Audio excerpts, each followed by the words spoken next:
Día viernes 23 de mayo de 2025, seguimos en nuestra primera edición de Radio Análisis a través de todas nuestras plataformas, radio.uchile.cl, la señal 102.5 y también por Uchile TV.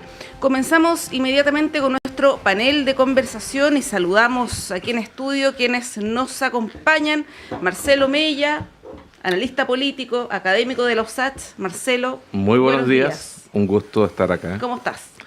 Con sueño, pero bien, como día viernes. Sí, día viernes, un viernes medio raro, ¿eh? Ayer era como lunes, jueves, bueno.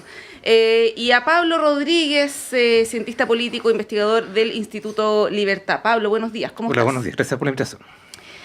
Gracias por venir a ambos. Bueno, y lo más reciente que ha pasado, ahí lo comentábamos antes de salir al aire con Marcelo, los anuncios del presidente Boric ayer en cadena nacional respecto de la Comisión por la Paz y el Entendimiento. Él analizó en el vuelo que lo llevó a Asia hace unas semanas, ¿no? Analizó los contenidos de este informe y tomó la decisión que ya conocimos ayer. Hay un tema con la restitución de tierras, por un lado, y por otro también de compensación o reparación, más bien, a víctimas de violencia. Si uno lo ve en el papel, pareciera ser una cuestión más o menos equilibrada que representa efectivamente el trabajo de 2 años que realizó esta comisión. ¿Qué les parece lo que anuncia el presidente, Marcelo, y la viabilidad que tiene? Porque esto tiene que pasar por una consulta indígena y tiene que pasar por el Congreso, ¿no? No sé cuál de las dos más difícil, Marcelo. Yo creo que la consulta indígena.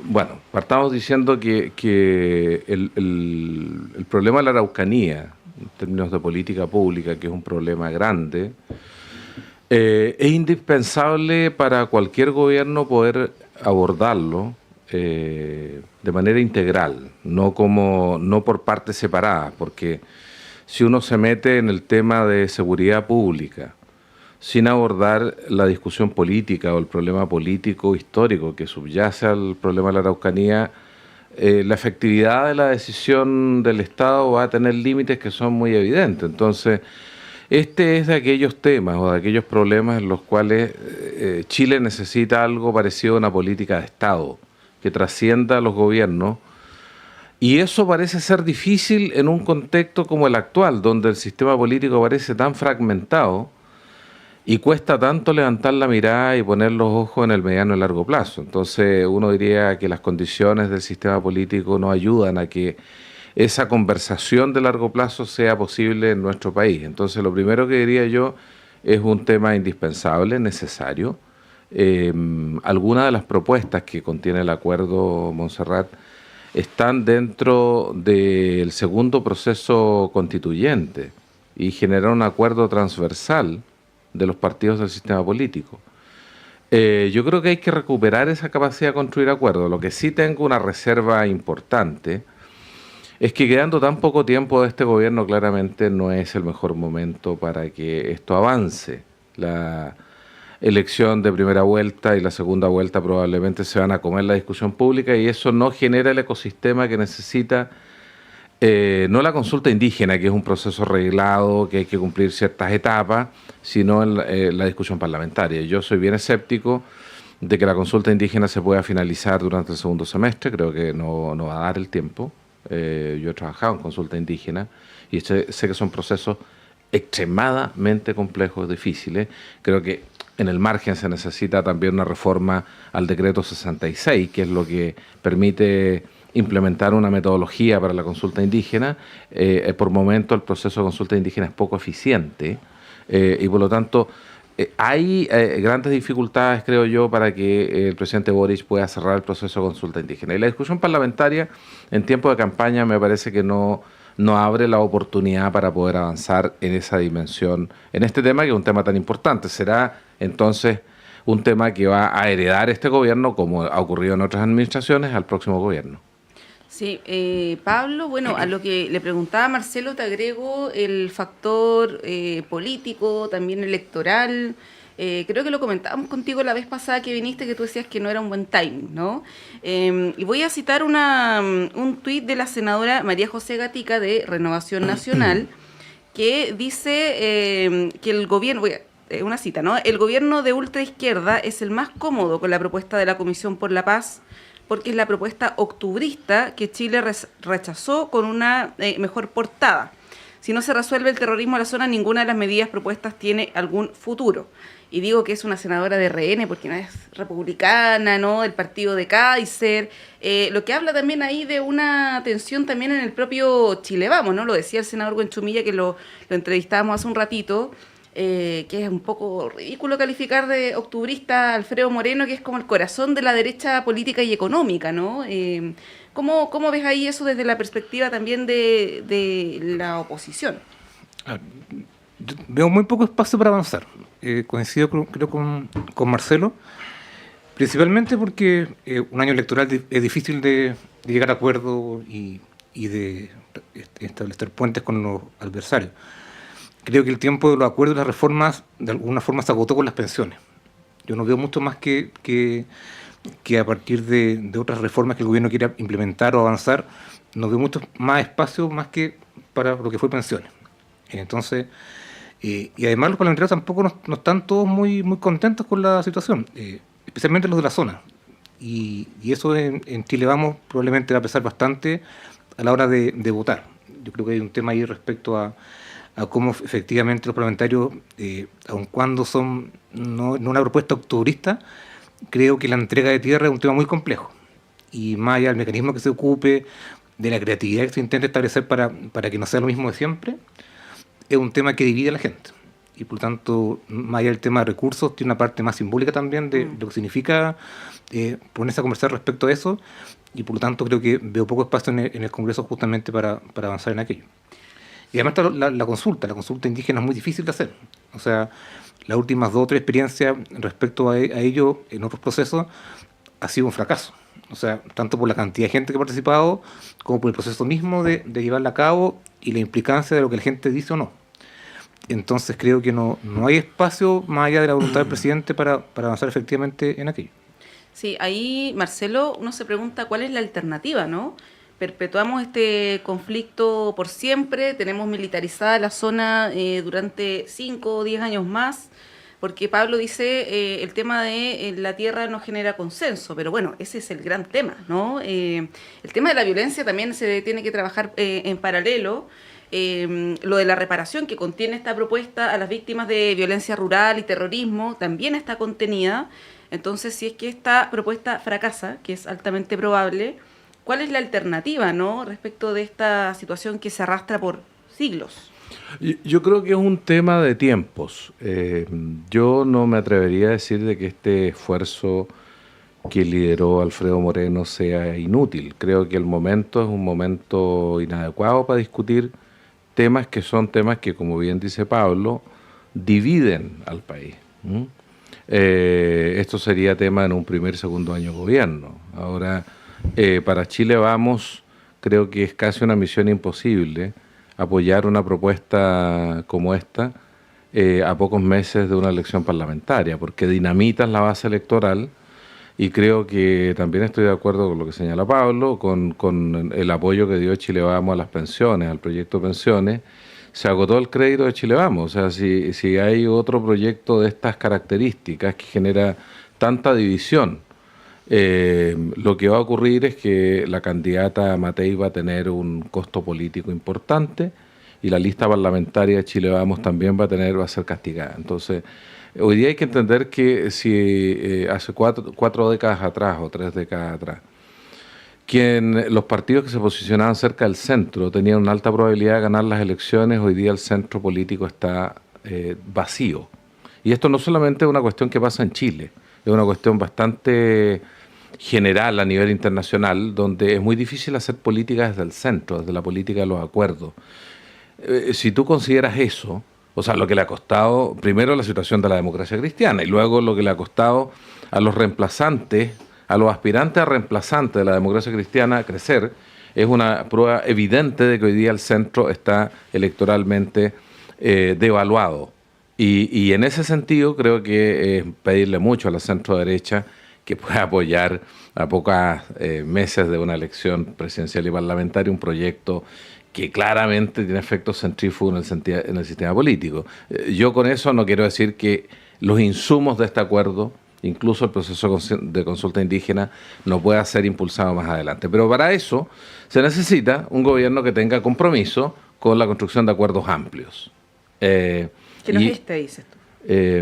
No. Digo que no, el gobierno actual está en una posición ya de pato cojo, de salida, de pérdida de poder, entonces uno no le puede pedir peras al olmo, digamos. O sea, yo creo que tenía un compromiso el presidente Boric con sacar, digamos, este insumo, esta propuesta de política, y se valora, pero creo que no va a cristalizar en políticas concretas. No se va a poder implementar, salvo el inicio de la consulta indígena, que seguramente va a quedar para el próximo gobierno. Sí, parece, Pablo, Marcelo, que el hilo conductor de todo este año van a ser las elecciones, ¿no? De todos los temas que hablemos están mediados por las elecciones que tenemos en 30 días más, un poquito más, y las que tenemos en noviembre. Y quiero ahí pasar al siguiente tema que también está vinculado con el factor electoral, que es este escándalo por las licencias médicas irregulares, truchas, ¿no? Que dio a conocer el informe de Contraloría el día martes. Y esto lo vinculo con el tema electoral porque hay una propuesta que se viene haciendo hace rato por parte de Evelyn Matei, también hay José Antonio Kast, Johannes Kaiser, lo agrego, pero que tiene que ver con la reducción del Estado, ¿no? Con eliminar grasa estatal, como se ha denominado, sacar funcionarios públicos. Y por el otro lado, si uno ve las candidaturas de centro izquierda y de izquierda, se habla de la modernización, de hacer más eficiente el Estado. Quería partir con esa discusión para ya luego adentrarnos en el tema mismo de las licencias, ¿no? Pero ese debate sobre la reducción del Estado, que va a ser probablemente una discusión que se tome en la campaña presidencial, ¿cómo lo ves? Sí, yo creo que va a ser muy relevante. Efectivamente hay un tema ahí que convoca a los candidatos de derecha con fórmulas distintas y también miradas diferentes respecto al tema, pero creo que instala un tema que es muy relevante y que probablemente va a tener mucho de mediático y poco de práctico, en el sentido de que no va a salir nada muy concreto, pero el tema está ahí hace tiempo. O sea, si tú preguntas cuánta gente trabaja en el Estado, va a tener siempre respuestas distintas. Es una cosa tan básica como esa. O sea, si tú vas a las fuentes de la DIPRE, vas a fuentes de transparencia, encuestas del INO, cosas así, nunca va a tener claro cuánta gente trabaja en el Estado. Y eso parece que es como llamativo, no sé, pero hay un tema respecto a cómo se organiza el Estado, no solamente el Estado respecto al gobierno central, sino que municipios, corporaciones, todo lo que está vinculado con ello. Y la verdad es que abre temas o la oportunidad para debatir temas importantes. O sea, cuánta gente trabaja, cuáles son los sueldos, cuáles son las escalas. Yo creo que hay un tema ahí respecto a cómo se puede ocupar eso para hacer una reforma profunda justamente al Estado, que creo que este tipo de polémica genera la instancia para debatirlo. No sé en qué termine, pero creo que la humanización del empleo público y esas cosas son temas que la derecha ha levantado en los últimos tiempos. Yo siempre rescato a Briones, la gente de Hacienda que en su momento trabajamos con estas cosas. Yo creo que hay una conciencia que el Estado, yo no sé si tiene más o menos funcionarios de los que corresponde, pero sí tiene un funcionamiento que probablemente podría ser mejor. Hay muchas duplicaciones, diversas reparticiones, hay una estructura que yo creo que solo ha aumentado sin ver su eficiencia, y creo que hay un tema que hay que analizar. O sea, yo creo que el tema del empleo público es un tema muy interesante, más allá de la campaña, que implica revisar efectivamente cómo el Estado de Chile funciona, y probablemente no vaya a comer sorpresa. Hay muchas reparticiones que justamente yo creo que hacen cosas parecidas entre ministerios diferentes sin ninguna coordinación. Y eso creo que es un problema relevante para el funcionamiento del sistema político. Sí, Marcelo, bueno, Ignacio Briones en el Chile Day habló justamente de cambiar el estatuto administrativo, y ahí uno se pregunta, bueno, Ignacio Briones fue ministro de Hacienda, no pudo hacerlo, ¿no? Los ministros de Hacienda del presidente Piñera tampoco han podido hacerlo. Sí, en su defensa le tocó No, dos cosas muy complejas. Le ¿no? tocó duro, pero Felipe Larraín, por ejemplo. Pero sí, yo creo que hubo un espíritu distinto en el último gobierno de Sebastián Piñera respecto a avanzar en aquello.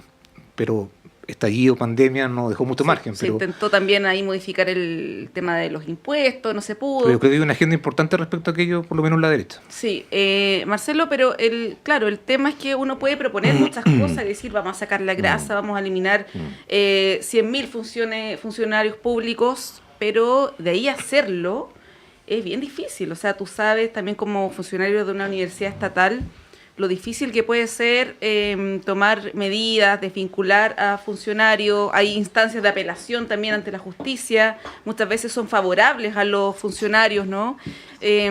¿Cómo ves eso? Porque, claro, se puede prometer mucho y en época de campaña uno puede decir voy a eliminar 500.000 funcionarios públicos, ¿no? Sí. Pero de ahí a la viabilidad que esto tenga y también cuando uno entra en el detalle de por dónde voy a recortar, tampoco está claro, ¿no? Estoy pensando en el concepto acuñado por Evelyn Matei de la tijera de podar, ¿no?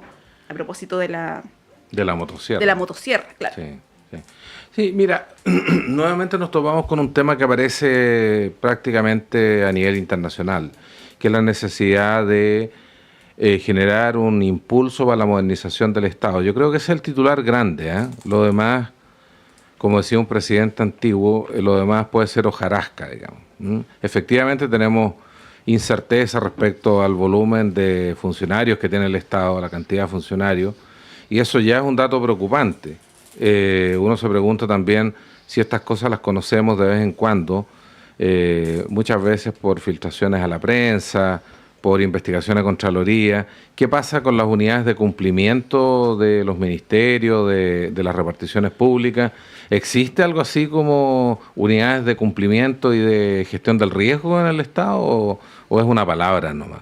Uno tiene la sensación de que en la perspectiva de lo que se ha dicho acá, de que el Estado tiene un espacio de mejora que es muy grande, digamos, en materia de control de procesos, de gestión del riesgo, de análisis y cumplimiento penal, que es pega que no se ha hecho, no solamente no lo ha hecho este gobierno, sino yo diría es un problema que se arrastra por décadas en Chile. Más allá del esfuerzo, de la importancia retórica que haya tenido para un sector político, este tema, la verdad es que se ha podido avanzar poco y el Estado se está quedando atrás y uno lo ve en cada proceso. Pero por otro lado, está el problema de la sobreregulación de la función pública. Es decir, comprar desde el Estado es poco eficiente porque es caro, porque el Estado paga lento. Entonces, el problema de la modernización del Estado y tener un Estado eficiente es una prioridad, creo yo, número uno, pero lamentablemente no es un tema que se debe resolver en una campaña, es un tema de compromiso para los primeros años de un futuro gobierno. Eso está claro que es así. Y para eso el gobierno tiene que tener condiciones legislativas para poder impulsar un paquete de reformas en esa dirección. Ahora, lo que hemos conocido es una situación escandalosa, porque es un diagnóstico de 2 años, son 25.000 personas, pero no es el dato de todas las licencias truchas, digamos. Claro.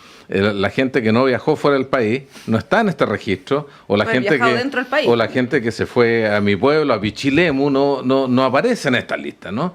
Y a Pichilemu va mucha gente, entonces es razonable pensar de que esto al menos se puede multiplicar por 2. Y en 2 años. Entonces, cuando hablamos, está bueno el tema porque cuando hablamos de probidad y de corrupción, uno habitualmente lo sitúa como un problema de la élite.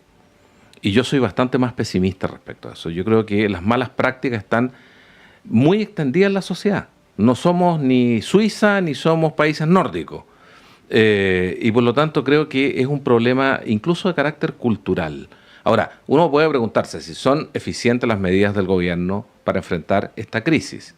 Nuevamente, creo que no. ¿Alguien cree, razonablemente, que el Estado va a poder sacar en poco tiempo 25.000 sumarios? Todos los que somos funcionarios públicos sabemos que los sumarios sumario te remite a un proceso rápido, que los sumarios son lentos y que a veces no llegan a puerto. 25.000 sumarios. Me parece que si esa es la solución, es una mala solución. Confío más en la investigación de Fiscalía, porque por debajo de este tipo de práctica lo que hay es digamos, un comportamiento extendido de fraude al fisco, y por lo tanto es un delito que merece ser castigado.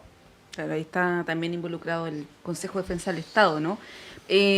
Pablo, bueno, ya yendo al tema propiamente tal de las licencias fraudulentas, que como dice Marcelo, no tenemos la claridad de cuál es la magnitud real, ¿no? De toda esta licencia. Yo creo que todos conocemos personas que se han pedido licencia y se dedican a otras actividades remuneradas o las utilizan de mala manera, ¿no? ¿Cómo ves esto y cómo ves una vía de solución? Porque ahora todos estamos escandalizados con este tema, probablemente hablemos por unos días más, están estas acciones del Ministerio Público, el CDE, lo que pueden hacer las distintas reparticiones, pero es probable que el tema naufrague también, ¿no? Quede ahí. Y de fondo está lo que hablábamos de la eficiencia del Estado, el tema del ausentismo del Estado más allá de las licencias. Es un gran tema y es algo que se viene hablando hace harto tiempo. Y esto repercute también en el gasto público, ¿no? O sea, la cifra que entregaba Javiera Martínez de $350 millones al año. Impresionante. Solo por concepto de reemplazar a los funcionarios que están con licencia es tremendo, ¿no? ¿Cómo lo ves para que esto no quede solamente en el escándalo coyuntural y tenga alguna vía de solución? A mí me parece que lo que hizo la Contraloría de revelar esta cifra y dar a conocer estos números también esconde una intención de la misma Contraloría de tratar de sancionar a los funcionarios que cometieron estas cosas. Yo creo que respecto a la Contraloría tiene limitaciones en sus atribuciones y claro, uno podría decir que tiene un margen de acción pequeño, pero no tanto, sí que uno empieza a ver lo que efectivamente puede hacer, y creo que ahí hay un camino de que la actual Contralora, con una voluntad muy firme de hacer cambios y hacer políticas distintas a sus antecesores, creo que puede haber algo por ahí. También hay una parte judicial que tendrá que investigarse respecto a lo que Fiscalía determine, el Consejo de Defensa del Estado defendiendo los intereses justamente del Estado, pero creo que por la vía de Contraloría se pueden hacer cosas respecto a pedirle, por un lado, más información a los municipios, a los organismos que están vinculados en esto, pero también respecto a posibles sanciones que desde Contraloría puede hacer. No va a ser la solución completa y todo, pero creo que esta Contralora en particular, por su estilo, por su historia previa, creo que no va a quedar satisfecha solamente con dar a conocer un informe con cifras respecto a un problema evidente, sino que también uno podría pensar que iba a tratar de justamente implementar cambios importantes para que esto no se repita. Y eso probablemente implique también posibles sanciones a los funcionarios involucrados. Creo que la línea de Contraloría es una línea en la cual uno puede pensar que por ahí pueden haber cosas importantes respecto a este tema. Sí, se nota la mano de Dorothy Pérez, ¿ah? Si tú me permites, yo además quisiera rescatar, no puedo dejar de hacerlo, el buen manejo comunicacional de Contraloría. Porque creo que ya desde tiempos de Contralorito hay una estrategia comunicacional interesante de Contraloría, Contralores anteriores, digamos, tiempo de Contralorito, tenía un tremendo impacto en la opinión pública. Y hoy día, si tú miras la comunicación de Contraloría respecto a este caso en particular, es informativa, no es agresiva, cuida mucho el tono y creo que el impacto ha sido realmente determinado la discusión nacional, la agenda.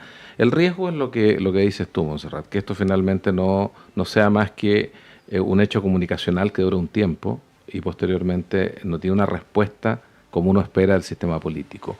Yo, sin embargo, creo que un próximo gobierno debiera poder encarar esto con más éxito. Creo que ya tenemos un par de campañas presidenciales en donde ha aparecido de refilón el tema de la modernización del Estado, voy a usar una palabra vieja, por lo anticuado que se ve el Estado, ¿no? Pero tengo una aprensión, porque hay sectores de la derecha que creen que regulando, sobreregulando el Estado, desregulando a los actores privados, pero sobreregulando al Estado, se consigue controlar esto.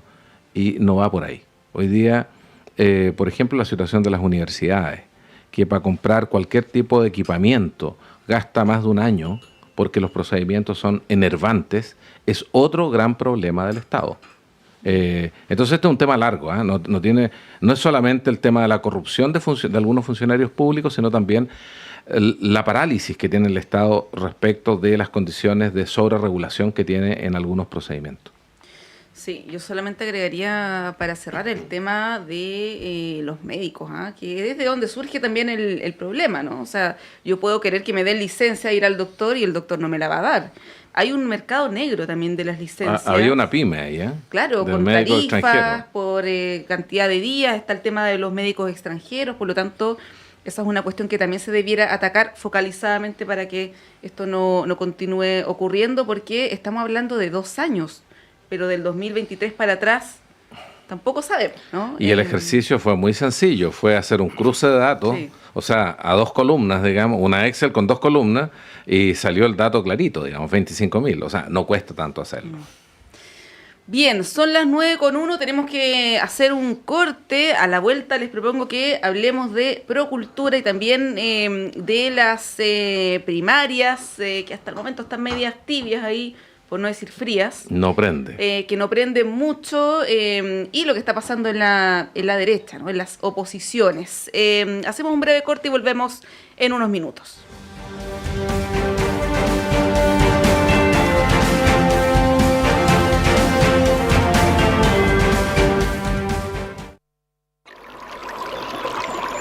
Aguas Trayén o Cascada en Mapudungún es la mejor agua purificada con tecnología de última generación. Para más información, visite su página web www.aguastrayen.com.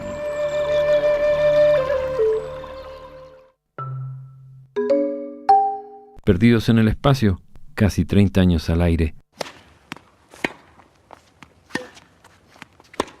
Músicas raras y más raras. Instagram, @Perdidos en el Espacio 2003. Lunes, 22 horas.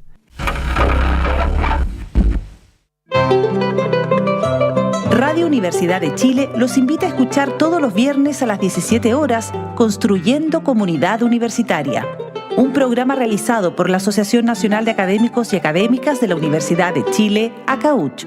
Este espacio tiene como objetivo dar a conocer el trabajo de las y los miembros de la comunidad universitaria con acento en lo que hacen, piensan y proponen los académicos con una perspectiva interdisciplinaria.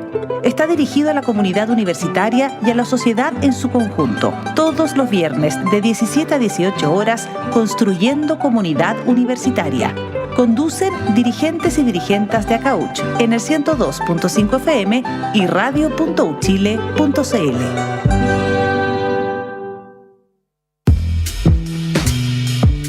¿Cómo les va? Soy David Ponce, conductor y periodista de Altavoz, y les invito a sintonizar nuestro programa cada sábado y domingo a las 7 de la tarde por Radio Universidad de Chile.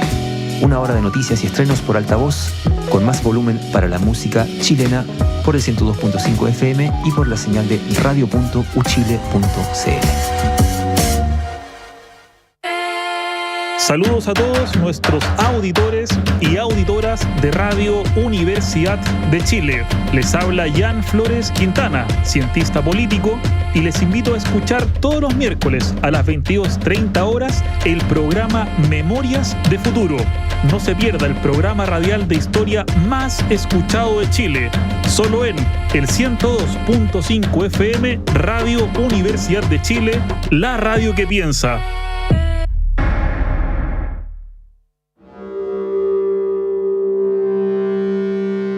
Jueves a las 5 de la tarde te esperamos en Travesías, Arte y Política, el nuevo programa de Radio Universidad de Chile dedicado al devenir del arte contemporáneo en Chile y América Latina.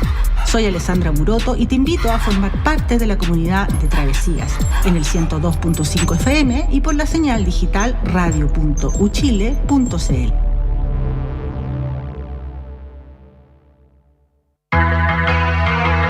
Hola a todos, yo soy Rodrigo López, periodista, y los invito a todos a Rocadictos, programa de divulgación científica de la Facultad de Ciencias Físicas y Matemáticas de la Universidad de Chile.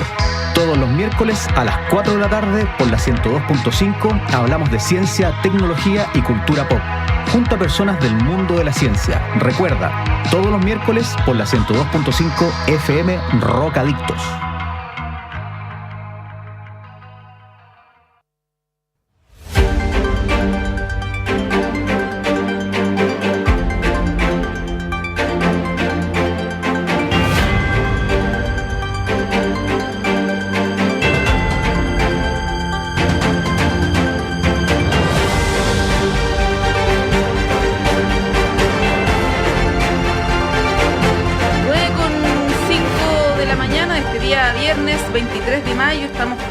a Marcelo Mella y Pablo Rodríguez en este panel de conversación habitual. Yo le dejaba planteado el tema de las primarias, Marcelo, Pablo, de estas primarias medias deslavadas que hay hasta ahora. Ayer Pepe Toro, que estaba sentado acá, decía, esperemos, falta un poco, tiene que empezar la campaña, la franja, que entiendo empieza a mediados del próximo mes, y con eso ya se van a empezar a ver las diferencias, pero hasta el momento la verdad es que se ha visto poco y nada. Se nota quizás una diferencia con Carolina Toá, que ella ha intentado mostrarse más como la representante de la concertación, ¿no? Ha recibido apoyos, por ejemplo, de demócratas cristianos, incluso quienes estuvieron por el rechazo, de amarillos, algunos militantes por ahí, digamos el votante más moderado, de centro. Y también algunos, obviamente, más a la izquierda, el Partido Socialista, en fin. Y las otras candidaturas, la verdad es que salvo hacer algunas entrevistas y algunas cuestiones medias anecdóticas, no han despegado mucho tampoco, ¿no? Marcelo, ¿cómo ves el tema de las primarias? Yo sé que falta, no falta tanto, pero falta. Sí. Y probablemente las últimas 2 semanas es cuando la cosa se pone más intensa y es cuando los votantes toman la decisión, quienes no están convencidos previamente. Sí, lo veo complejo para el oficialismo porque la verdad es que no han prendido y ya quedan pocas semanas. Difícilmente la franja electoral va a lograr un cambio en el patrón que tiene hoy día el apoyo a las candidaturas de la primaria oficialista. Yo creo que a Carolina Toá le ha pasado lo que le pasa a los autos cuando van en una cuesta subiendo y van con demasiada carga. La carga es el pasado a la centroizquierda y de sectores del oficialismo que ayudan poco al posicionamiento de la candidata. Yo la verdad es que creo que hay 2 cuestiones que vamos a tener que mirar con atención. Primero, si efectivamente los números de adhesión de las candidaturas en estas encuestas que se hacen de track semanal, de seguimiento semanal, muestran un aumento en el nivel de respaldo de las candidaturas que están en la primaria, primero. Recién algunas encuestas están mostrando que Carolina Toá está en el 10%, digamos, en la mención espontánea, sí. Lo que es bien preocupante, digamos. Pero se suponía, y el temor de la derecha era que en este contexto de primaria los candidatos de derecha desaparecieran y que los candidatos oficialistas se robaran la pantalla. No ha pasado nada de eso, ¿eh? No ha pasado nada de eso y probablemente no va a pasar.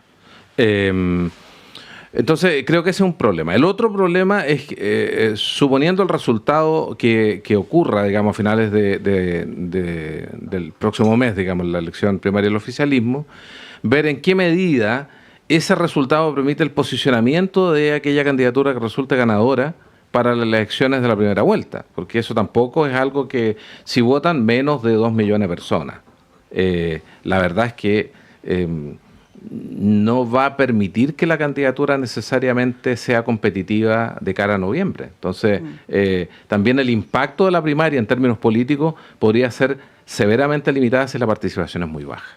O sea, podría no mover la aguja y podríamos estar llegando al escenario de noviembre con 2 candidatos de derecha con la mayor posibilidad de pasar a la segunda vuelta. Entonces, finalmente, si eso ocurre de esa forma, la primaria se va a transformar en un proceso superfluo, irrelevante.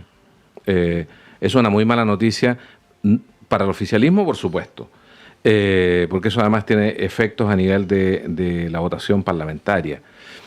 Pero para la izquierda, para el progresismo, para las distintas almas del progresismo, yo creo que es bastante trágico este escenario.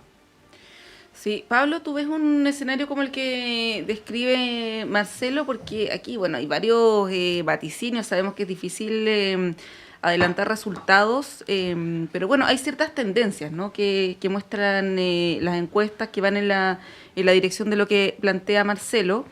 Está esta posibilidad de que vote poca gente porque va a ser en invierno y además en plena vacaciones escolares, ¿no?, donde hay muchas personas que se van fuera de Santiago, por lo tanto... Legalmente, sin licencia. Legalmente, claro. Esperemos que sea así, por favor.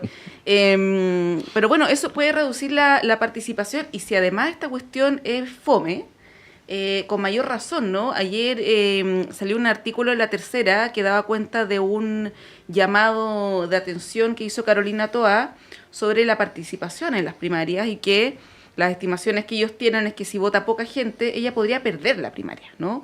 Con lo que se desencadena un escenario para adelante complejo para el oficialismo. Sabemos que es distinta, por ejemplo, una medición en primera vuelta de Janet Jara con Matei o Kast que con Toá, ¿no? ¿Cómo lo ves ahí?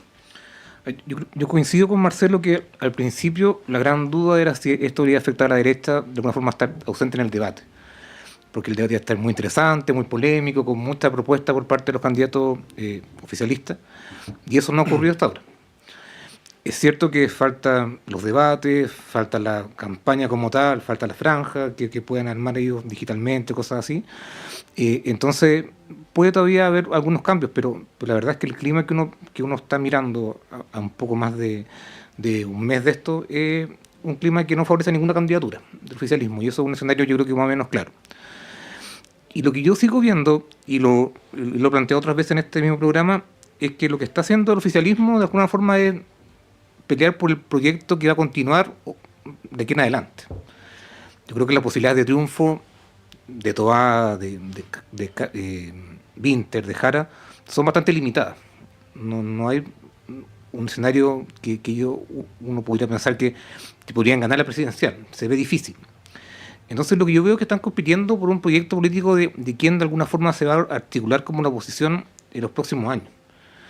¿Qué proyecto va a ser? ¿Va a ser el más concertacionista que intenta representar Toá? ¿Que va a ser el Frente Amplio que va a intentar de alguna forma terminar con la concertación desde el punto de vista de imponerse finalmente como bloque? Si el Partido Comunista tiene más o mayor relevancia en el futuro. Creo que hay un tema respecto a continuidad de un proyecto, más que la elección presidencial de este año. Efectivamente, una elección presidencial es competitiva, y pueden pasar muchas cosas, y de ahí vamos a ver que también llegan los candidatos de cada uno de los lados. Pero creo que lo más significativo que yo por lo menos puedo ver es que están peleando por quién va a ser la principal figura, o como sector más allá del nombre, que va a representar a la oposición del 2026 en adelante. ¿Qué proyecto político está detrás? Y por tanto creo que en esa lógica se entiende lo que está pasando hoy día, que la primaria, la poca competencia no, pero creo que va por ahí, va más bien por el lado de qué sector del día oficialismo se va a imponer o va a intentar liderar a la oposición en el siguiente ciclo. Yo creo que no tanto para esta, pueden ganar el presidencial, sí, obviamente, pueden pasar muchas cosas en 6 meses, pero creo que lo más relevante tiene que ver con qué proyecto político da cierta continuidad a esta administración. Sí, Pablo le puso la lápida a la centroizquierda. Sí. No, pero... Hay harto... No, yo quiero ahí solamente poner y Marcelo, tú lo puedes complementar, ¿eh? Pero todas las encuestas, si bien son consistentes respecto de la posición de Evelyn Matei y que todas las derechas sumadas suman más de un, valga la redundancia, 50, incluso 60%, hay un amplio margen también de indecisos todavía, ¿no? Por lo que varios expertos dicen que la elección está abierta de todas maneras, pese a los resultados de las encuestas. Dos cosas, mira, lo primero es que hay que hacerse la pregunta de por qué las personas podrían no querer declarar su intención. Ese porcentaje, que es alto todavía en la encuesta de personas que no manifiestan una preferencia, ¿es algo que se reparte 50 y 50? O en este caso, ¿es algo así como una espiral del silencio de personas que votan por una alternativa políticamente incorrecta? Yo tiendo a pensar lo segundo, que no es 50-50, que no se distribuye paritariamente ese porcentaje, y la experiencia en otras realidades ha mostrado que generalmente un porcentaje importante de esas personas que no manifiestan preferencia en las encuestas son personas que van a dar a la derecha más dura, y por lo tanto creo que hay que limitar el optimismo respecto a aquellas personas que dicen o aquellos comentaristas que dicen esto se reparte ceteris paribus, o sea, se reparte equitativamente entre los bloques políticos. Yo no creo que sea así, por la consideración que estoy diciendo. Pero creo que la pregunta interesante que salta acá es por qué esta primaria del oficialismo, que tenía tanta expectativa inicialmente, que se iba a robar la atención, está tan fome. Tú lo dijiste, Monserrat. ¿Por qué está tan fome? Yo creo que por dos cosas. Pues la izquierda está viviendo un momento de crisis extraordinariamente profunda, que no es una crisis solamente en Chile, nuevamente. Primero, no hay buenas razones para optar por un proyecto de izquierda. ¿Cuál es la discusión de contenidos que tiene la primaria oficialista hoy día? ¿Cuál es el control de agenda que tiene por el lado de los contenidos? ¿Qué tan proteica es la discusión? ¿Qué tan nutritiva es la discusión dentro de las distintas almas del progresismo? A mí me parece que evidentemente quienes están planteando los temas hoy día es la oposición, no la primaria oficialista. Entonces hay un déficit de contenido. En segundo lugar, la izquierda no ha asumido que en los últimos 30 años o 20 años los pobres dejaron de votar por la izquierda. Estoy hablando, salvo el Partido Comunista, que me parece que es una realidad distinta. El Partido Comunista se ha mantenido fiel a un anclaje popular, con ciertas limitaciones, que significa eso, que también limita el crecimiento, pero, digamos, los electores y electoras del Partido Comunista tienen un componente, una característica que es tradicional. Pero el resto de los partidos del progresismo o de la izquierda en Chile, si uno mira la composición de votación por comuna, uno se da cuenta que los pobres no están votando por el progresismo. Y eso es una anomalía histórica. No hay una autocrítica del progresismo respecto a eso. Y por lo tanto me parece que, por una parte, no hay un diagnóstico respecto de la crisis y tampoco hay una discusión de contenidos que le permita a esta primaria ser más interesante para la opinión pública en el país. Sí, para cerrar el tema elecciones, Pablo, ¿cómo ves tú a Evelyn Matei? Se ha hablado harto de que no está muy claro a quién le está hablando, cuál es la estrategia. Se trata, por un lado, con Diego Paulsen de acercar al centro, pero tiene comentarios más ligados a la derecha más extrema, más dura. Pareciera un poco desdibujada su candidatura en medio de un despegue importante de José Antonio Kast, ¿no? Que ha ido subiendo y que además uno lo ve bien sólido, bien consolidado en términos de un discurso claro, con ideas claras, con una coherencia también, y además con propuestas que quizás sintonizan mucho más con el momento actual del país. El tema de la seguridad, de la migración, que además lo viene planteando hace 10 años, ¿no? No es algo nuevo en el caso de él, por lo tanto es más creíble, por ejemplo, que lo que puede decir Carolina Toá, ¿no? ¿Cómo ves ahí la situación en la derecha? Kaiser está quizás pasando lo que algunos también vaticinaron, ¿no? Que era como lo nuevo, y ahora se está ahí desinflando. Yo veo que a Matei le pasa lo típico que le ocurre a un candidato presidencial que tiene que tener un discurso para primera vuelta y para segunda, no es la misma campaña. Y eso es muy evidente y están las tensiones presentes ahí. Creo además que Matei tiene un atributo que no tienen otros candidatos, que tiene una capacidad para llegar a votantes que no son de derecha. Si Chile Vamos o algún otro candidato de la derecha más radical gana una elección presidencial, no va a ganar solamente con los votos históricos del sector, sino que va a ganar con votos prestados, por decirlo de alguna manera.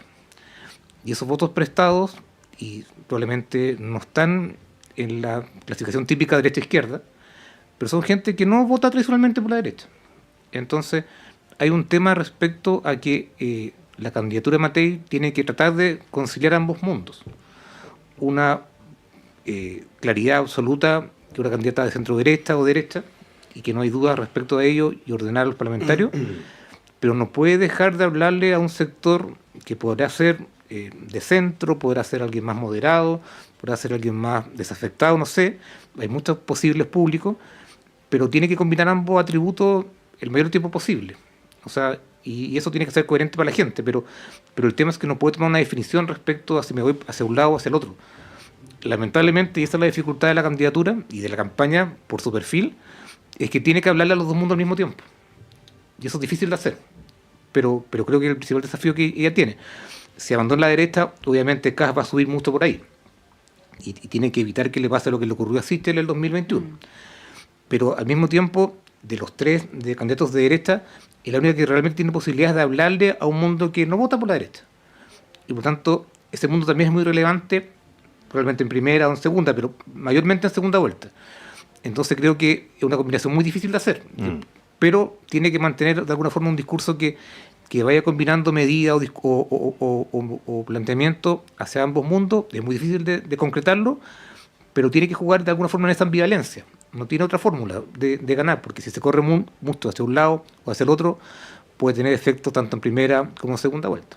Sí, Marcelo, claro, sabemos que Evelyn Matei es la representante de la centro derecha, ¿no? De Chile Vamos, pero y ahí uno esperaría quizás un discurso más de estadista, considerando que es la que probablemente sea electa en los comicios de noviembre, diciembre.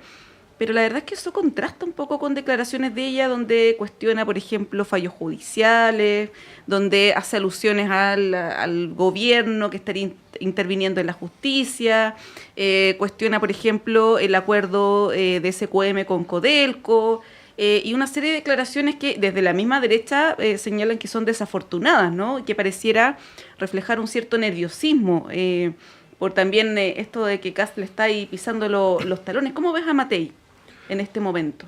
Yo veo dos cosas. Primero, comparto lo general que mencionó Pablo. Yo creo que Matei habita un lugar incómodo estratégicamente, porque tiene la peor condición, que es tener oposición a ambos lados, oposición potencial a ambos lados. Es decir, tiene que estar pendiente de ambos espejos retrovisores al mismo tiempo. Eso en ciencia política se llama oposición bilateral. Evelyn Matei tiene una condición de oposición bilateral por los dos lados. Por lo tanto, para el lado que se corra, pierde. Para el lado que se mueva, pierde algo. Y por lo tanto, creo que lo más razonable, y ahí creo que hay un segundo déficit, yo creo que esta condición de oposición bilateral ha impedido el crecimiento de Matei. O sea, no se ha resuelto bien. Es un lugar difícil e incómodo. No sé si se pueda resolver demasiado bien, pero el tema es que está pegada en 17-20% de mención espontánea, digamos. El tema es que no ha crecido. Sí. El tema es que no ha crecido. Y lo segundo es que creo que se ha metido en discusiones donde claramente no va a ganar. Y ahí hay un déficit uno no sabe con quién conversa la candidata o a quién escucha, pero claramente le han comentado cosas que son equivocadas, digamos. Le han dado consejos que son equivocados respecto a meterse en discusiones donde no va a ganar.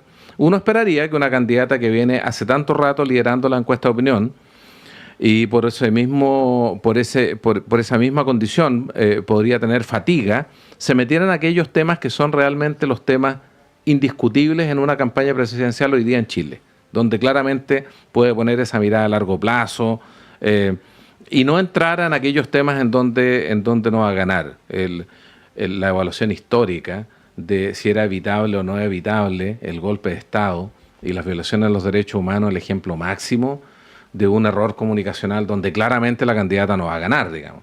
Y además divide a la derecha. Entonces, creo que podría dar más y probablemente en la segunda vuelta, si pasa segunda vuelta ella, va a tener una lectura más nítida, una condición más, yo diría, de mayor confort la candidatura. Pero hoy día tener oposición a los dos lados es una situación difícil.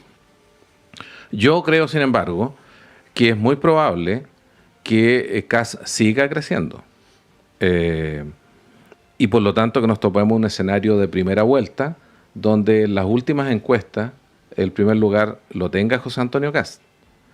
Eso no debiera ser trágico para Matei. Por una cuestión de posicionamiento ideológico, podría llegar segunda en primera vuelta y tener una tremenda votación en segunda vuelta. Entonces, ya hemos tenido elecciones anteriores donde eso ha ocurrido. La elección anterior, Boric-Kast mostró que un candidato que llega segundo en la primera puede ganar en la segunda. Cuestión que antes de esa elección creíamos que era imposible.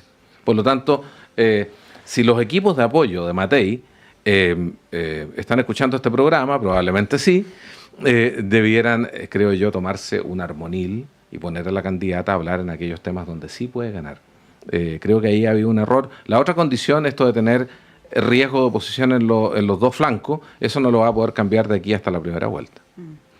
Bueno, nos quedan poquitos minutos, Pablo, Marcelo, y una breve mención al caso Procultura. No el enredo que hay con el fiscal, con la Corte de Apelaciones de Antofagasta, que eso se va a resolver con la Corte Suprema. Ayer José Toro decía que era una buena estrategia, pero hay quienes advierten que probablemente la Corte Suprema va a ratificar lo de la Corte de Apelaciones, por lo tanto esto sería complicado para la Fiscalía, ¿no? Pero más allá de eso, políticamente, ¿cómo es que esto podría afectar al gobierno, a las primarias, al sector, digamos, oficialista, más cercano también al Frente Amplio? Comunicacionalmente, porque sí, en términos de la investigación... Que son el tipo de casos por los cuales un gobierno se recuerda para mal. O sea, más allá de la verdad judicial o lo que determine la justicia respecto a lo que pasó o no pasó, y también de quiénes fueron o no fueron, que también tiene que ver y de dónde vienen y de dónde no vienen.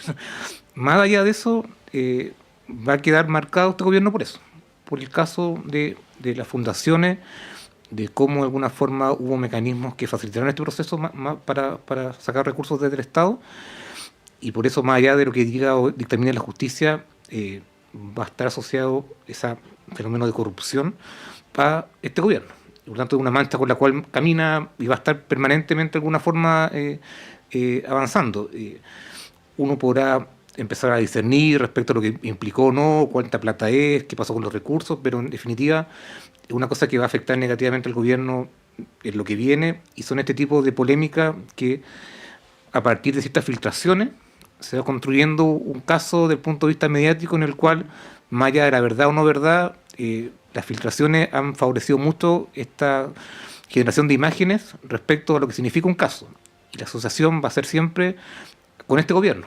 Entonces, más allá de lo que determine la justicia, hay un problema político que el gobierno va a enfrentar y que está enfrentando, que este caso todavía está en desarrollo, desde el punto de vista de ciertas investigaciones. Y probablemente le va a seguir pegando electoralmente los próximos meses. O sea, cada vez que se sepa algo, una filtración nueva, una declaración nueva, esto obviamente va a terminar perjudicando justamente a personas del oficialismo, pero insisto, más allá de quién lo hizo o no, sino que tiene que ver con la marca. De alguna forma queda dañada respecto a lo que significa este tipo de casos de corrupción. Sí, pasó, Marcelo, con el caso Cabal en el segundo gobierno de la presidenta Bachelet, donde la persona que estuvo detenida, incluso presa, era militante de la UDI, ¿no? Y no hubo un procesamiento a quienes en su momento se apuntaba con el dedo como los responsables de este caso, que también era de corrupción. Es un poco injusto, quizás, como dice Pablo, que esto se asocie tanto al gobierno, considerando que el caso Fundaciones, que es probablemente uno de los escándalos de corrupción más grandes que hemos tenido, es bien variopinto, ¿no? Involucra a las gobernaciones regionales, involucra a varios partidos, la democracia cristiana, Chile Vamos en el caso de la Araucanía, pero nos quedamos con una parte que es Procultura, que es gravísimo. Lo de Democracia Viva es gravísimo, más bien por lo simbólico también, ¿no? Pero bueno, se hacen estas asociaciones, como dice Pablo. ¿Cómo lo ves? Sí, yo creo que sí, yo creo que hay una... A ver, yo creo que la democracia en Chile no va a funcionar mejor si estamos dedicados a comentar fallos judiciales, primero. Es decir, la judicialización de la política nunca es un síntoma de mejor política. Entre otras cosas porque tiene el riesgo de la politización de los tribunales, de Fiscalía, de la Defensoría Pública, de la Policía de Investigaciones. Es decir, mientras más autónomo sea la administración de justicia, el poder político, mejores noticias para la democracia, no solamente para los tribunales, no solamente para el poder judicial. Van a tener mejor evaluación el sistema político y el sistema de administración de justicia en la medida que funcionen de manera más autónoma. Y entonces, esta conversación obsesiva que tiene el país respecto de cada fallo judicial, y esta obsesión porque todo el mundo vaya a la cárcel, me parece que es una señal de deterioro de la política en su conjunto. No todo el mundo merece ir a la cárcel. Si tú miras los niveles de desconfianza que existe respecto de las instituciones democráticas hoy día en Chile, incluso la desconfianza horizontal que tenemos, claramente el país adolece de algo. Necesitamos un tratamiento, porque el país no es el más corrupto del mundo, ni por lejos, y sin embargo tenemos los niveles de desconfianza más altos del mundo en este país. Y eso me parece que requiere un tratamiento. O sea, hay que ponerse en el diván, porque claramente tenemos un tema subjetivo, un tema que ha sido construido, da lo mismo por quién, pero hoy día las campañas presidenciales tienen que ver con lo esencial, con dos temas: corrupción y seguridad y punitivismo y mano dura. ¿Quién es más choro en esta cosa y es más duro frente al delito? Los dos discursos son totalmente ineficientes, ¿no? Parece que todo el mundo se merece ir preso hoy día, y las cárceles están con 60.000 personas, están saturadas, y uno sabe que si están saturadas hay mayor contagio criminal. Entonces es una tontera, ¿no? Es una real tontera discutir de esa manera respecto a problemas que merecen un análisis un poquito más reposado. Entonces yo diría, lo primero, enfermedad. Yo diría que hay un tema cultural acá también, nuevamente, que hay que dejar atrás. Yo creo que el tema pro cultura, sí, el gobierno, más allá de lo injusto que puede hacer que se asocie solamente a este gobierno con situaciones que, si uno ve la traza, desbordan al gobierno e incluso anteceden al gobierno, porque el origen de esta asignación a fundaciones en el primer y segundo año de gobierno es producto de una subejecución presupuestaria, Pablo. Aquí hay un problema político anterior que en buena medida explica por qué se distribuyó dinero a instituciones privadas o a gobiernos regionales o que no tenían capacidades de ejecución presupuestaria. Es decir, aquí el dilema fue: tenemos en el mes de octubre, en el mes de septiembre, la mitad del presupuesto ejecutado, no vamos a terminar la ejecución porque esperábamos el proceso constituyente, salió mal y nos quedamos sin gestionar el gobierno. Ese es el problema político de fondo. ¿Cómo un gobierno pierde un año, que hoy día sabemos que es muy importante, y de paso distribuye dinero en instituciones que no tenían capacidad tampoco de ejecución presupuestaria? Los gobernadores, hasta hace muy poco tiempo, no han tenido las condiciones ni el equipo profesional para gestionar adecuadamente. Si nosotros hablamos de descentralización, pero la verdad, por eso lo decía al inicio de este programa, pero el Estado necesita apoyo. Es decir, cuando nosotros hablamos de descentralización, aparte de los gobernadores funcionaron el primer tiempo con suerte con una oficina y un par de profesionales. ¿Qué capacidad de ejecución presupuestaria tienen? Entonces, evidentemente pueden haber ilícitos penales, incluso alguien puede terminar preso, pero el problema no es ese. El problema es que hubo una ejecución presupuestaria inicial de este gobierno que distribuyó recursos y generó una gran cantidad de problemas que estamos viviendo hoy día. Por ejemplo, en el caso de Procultura, con una asignación que es 10 veces lo que había tenido Procultura en periodos anteriores. Así es. Bueno, nos tenemos que ir volando a la pausa. Marcelo Mella, muchas gracias. Muchas gracias, un excelente fin de semana. Pablo Rodríguez, lo mismo. Gracias a ustedes. Un estupendo fin de semana. Son las 9:33, hacemos un corte y a la vuelta está Claudio Medrano con ustedes.